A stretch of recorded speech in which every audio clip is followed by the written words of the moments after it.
In laboratories all around the globe, scientists are pushing the boundaries of technological innovation. Their aim, to create robots, cyborgs, and androids in our own image and likeness. As the promise of nuclear energy turned into the prospect of Armageddon, as genetic engineering now delivers the imminent reality of human clones, so the world of robotics and cybernetics now threatens our position as the dominant species on Earth. The difference is at this time we were warned, and by movie makers of all people.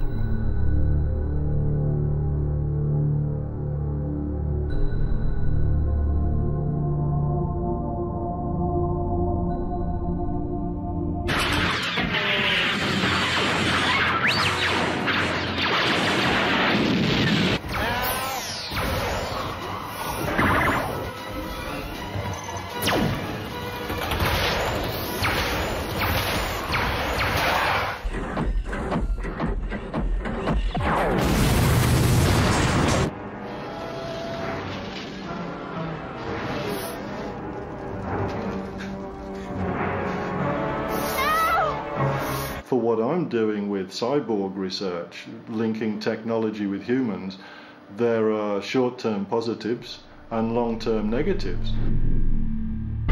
For the best part of the 20th century, science fiction movie directors have been showing what the future might hold for us.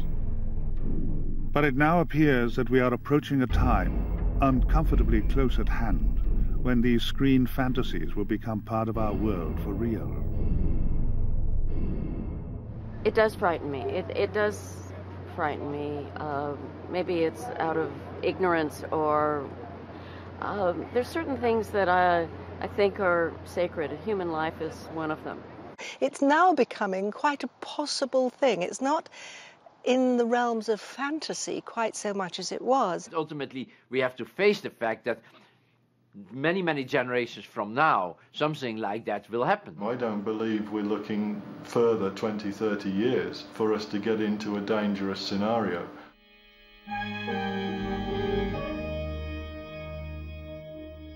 Who's behind it?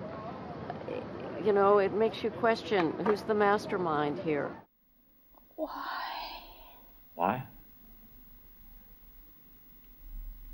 Because we can. One important role that movies and books can play, and have played, is to actually issue warnings. So to consider possible future scenarios and then say, you know, look, this is pretty scary. Early examples in the movies were hardly that. They were normally ludicrous tin can or cardboard creations with all the fearsome qualities of a clockwork mouse. But in 1921, a play opened which first introduced the word robot into everyday use.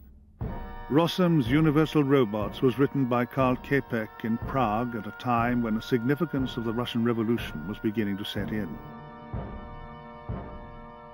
The Czech word robota actually means drudgery or servitude, and Čapek's play would set a theme to be repeated frequently over the next 80 years.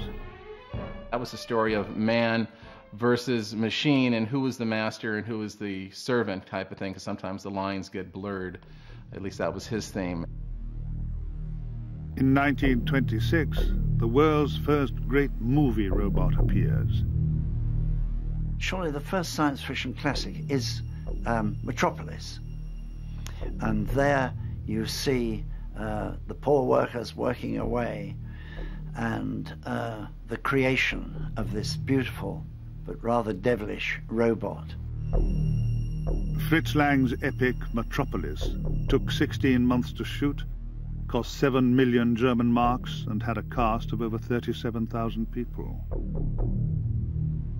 That actually showed the first female robot, who was actually a social worker, a woman for the people, and then the mad scientist got a hold of her and transformed her into an evil robot to try to keep the masses repressed.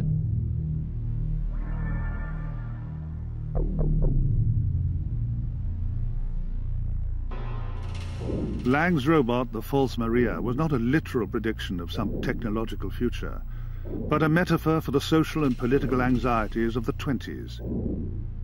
Freedom versus oppression. capitalism versus labor, and the tyranny of industrial machines in the age of the Model T Ford production line.